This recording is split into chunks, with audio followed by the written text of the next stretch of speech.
Hello दोस्तों, खूनी दुल्हन, सुनसान सड़कें, बत्ती गुल, घने जंगल का रास्ता, मन में बस हनुमान चालीसा दोहराए अजय सरपट भागा जा रहा था।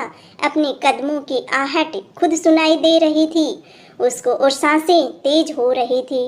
उस सेठ के मन में घबराहट भी थी। काश जल्दी से घर पहुंच जाऊं। इस रास्ते पर चोर बहुत ही घूमते हैं। तभी पीछे से आवाज आई, जो कुछ भी है तुम्हारे पास दे दो वरना खोपड़ी खोल दूंगा। आखिर जिसका डर था वही हुआ। ये गली ही थी बदमाश चोरों के लिए। अजय ने सारे पैसे दे दिए और बोले, अब तो जाने दो। अब तो तूने मुझे देख लिया है, तुझे मारने में ही मेरी भलाई है। चोर बोला। अजय बोला, रुको, मैं तुम्हें कुछ ऐसा दे सकता हूँ जिससे तुम्हारी जिंदगी बदल जाएगी। चोरी करने की भी जरूरत नहीं पड़ेगी तुम्हें। तुम इज्जत की जिंदगी भी जी पाओगे, पर तुम्हें मुझे वादा करना होगा, तुम मुझे मारोगे नहीं। चोर बोला, ठीक है। अजय ने उसे एक बक्सा दिया जिसमें एक आईना था। अजय बोला, इसको अकेले में खोलना और एक माचिस की तिल्ली जलाना और 3 बार बोलना, खूनी दुल्हन, खूनी दुल्हन, खूनी दुल्हन। फिर तुम जो मांगोगे वो तुम्हें दे देगी वो। चोर बोला, क्या ये पैसे भी देगी? अजय बोला, हाँ, पर एक शर्त है, जब भी तुम ये बक्सा किसी और को देना, सारे नियम बता के देना, बिना किसी को बताए।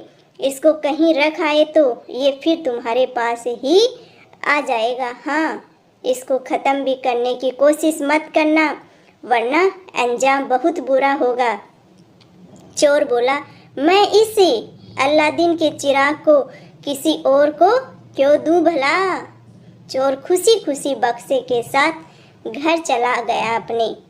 अब वो चोर घर आकर उस बक्से को लेकर पहुंचा एक रूम में और वहां पर फटाफट बक्सा खोला और एक माचिस जलाई और 3 बार बोला, खूनी दुल्हन, खूनी दुल्हन, खूनी दुल्हन।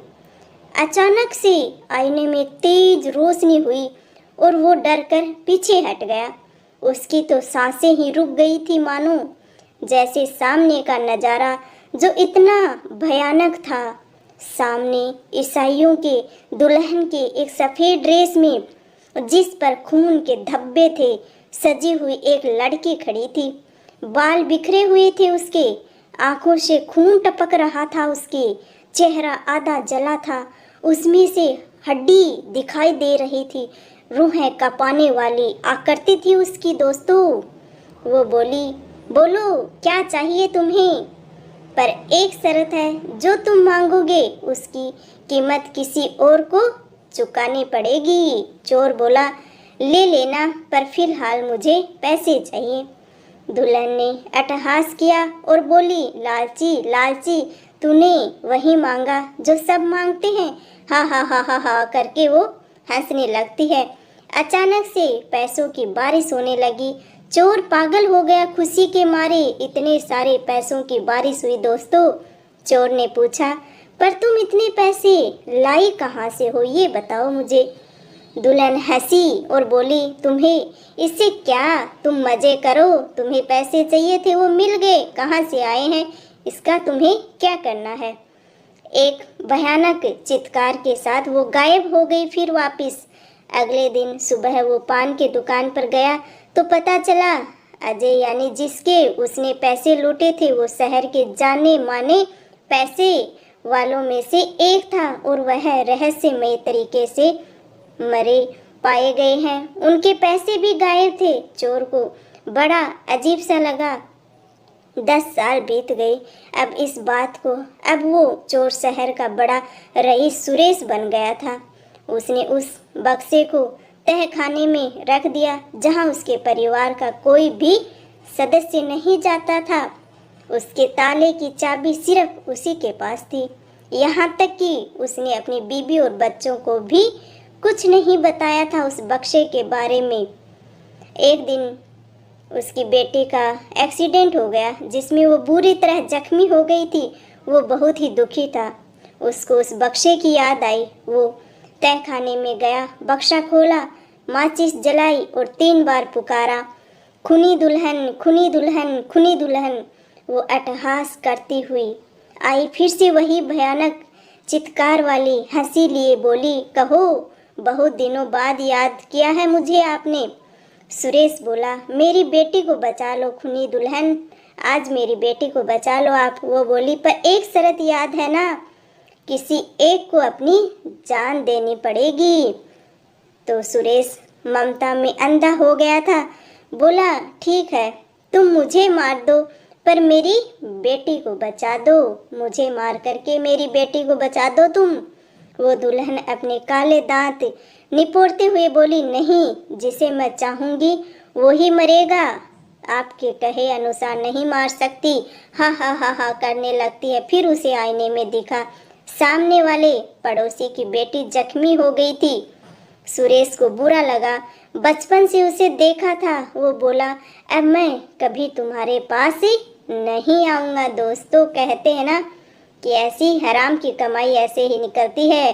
वो दुल्हन हंसते हुए बोली, इंसान लालची होता है, तुम फिर आओगे। हाँ हाँ हाँ हाँ, इंसान की फितरत है लालची होना। सब कुछ ठीक चल रहा था।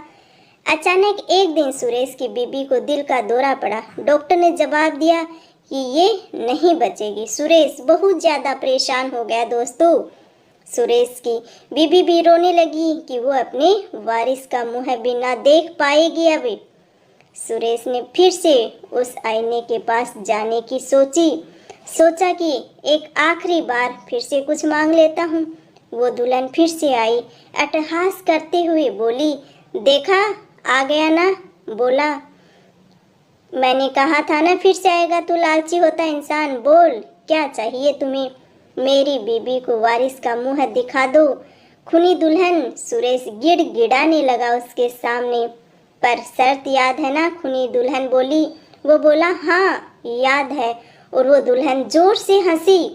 अचानक शीशे में सेठ को अपने बेटे की लाश ही दिखाई दी। दोस्तों, वो जोर जोर से रोने लगता है देख करके। दुल्हन बोली, क्यों इस बार दुख कुछ ज़्यादा हुआ? क्योंकि आपका खुद का बेटा मरा है, इसलिए ज़्यादा दुख हुआ। हा हा हा हा हा करने लगती है वो खुनी दुल्हन। क्योंकि कहते हैं ना, अपनों का दुख ज़्यादा होता है। वो बक्सा उठा के फेंकने ही वाला था कि आवाज़ आई, खबरदार ऐसा करना भी मत, सारा परिवार तबाह हो जाएगा तुम्हारा, इस बात को ध्यान में रखना तुम। सुरेश फिर सोचने पे मजबूर हो जाता है, नियति को बदलोगे तो यही होगा। मैंने भी यही किया था। मेरे हाथ में शादी का सुख नहीं था, पर मैंने किया। 2 दिन बाद ही मेरे पति मर गए और ससुराल वालों ने मुझे भी जला के मार दिया था। तब से ये आईना ही मेरा घर है और मैं सबको बताती हूँ, नियति को मत छेड़ो, नियति को मत छेड़ो। कहते हैं ना, ज़्यादा लालच बुरी बला होती है दोस्तों। और फिर वो हंसने लगती है, हा हा हा हा करने लगती है। तो सुरेश रोने लगा और कहा, मैंने अपने वारिस से उसके पिता का साया छीन लिया है। इसलिए खुनी दुल्हन बोली, ये बक्सा ऐसा ही है, जो लेता है अंत में पछताता ही है। कहते हैं ना कि ये मायावी शक्तियाँ ऐसे ही होती हैं, किसी का भला नहीं हुआ है आज तक इनसे। फिर वो हंसने लगती है, हा हा हा हा करके। सुरेश ने बेटे का अंतिम संस्कार किया और उस बक्से को लेकर चल दिया उसी गली में जो चोरों के लिए बदनाम थी। फिर वह उसी गली में निकल पड़ता है दोस्तों। एक चोर को उसने बहुत से पैसे और वो बक्सा दे दिया, शर्तों के साथ। उसे पूरी शर्त भी रखी, पूरी बातचीत भी बताई उसको, और बीबी से बोला कि हम कल ही यह शहर छोड़ के चले जाएंगे, कपड़े बांध लो। खुद रूम में जाकर पैसे बैग में भरने लगता है वो। लेकिन अचानक शीशे में वो खुनी दुल्हन दिखी उसे। अचानक से आ जाती है वो सामने ही। खुनी दुल्हन, तू ता ता ता ता करते हुए, तुम यहाँ अब क्या करने आई हो? घबरा के मारे उसके मुंह से आवाज़ भी नहीं निकल रही थी। दुल्हन बोली, वो बक्से वाले आदमी ने पैसे मांगे हैं, बोल के जोर से हंसने लग गई कि वो आदमी उसने पैसे मांगे और वो जोर जोर से हंसने लग गई है। सुरेश डर से थर थर कांपने लगा था, क्योंकि अब सुरेश का ही नंबर आने वाला था। अगले दिन सुरेश के मौत के चर्चे सबकी जुबान पे थे, सबकी जुबान पे थे। सब सोच रहे थे किसी चोर ने घर में चोरी करके उसको मार दिया है और वो पैसे ले गया है। दोस्तों, लालच बुरी बला है और ये भूत प्रेत ये आत्माएं होती हैं, ये एक का भला करती हैं, दूसरे को नुकसान होता है। तो ऐसी लालच में कभी मत पड़ना, अंधविश्वास में। ये विज्ञान का युग है दोस्तों। तो हम कहते हैं ना, खुद का भला करके दूसरे को दुख दे करके हम अपने जीवन में कभी भी खुश नहीं रह सकते हैं। मिलते हैं आप लोगों से एक ऐसी कहानी के साथ, तब तक के लिए राम राम।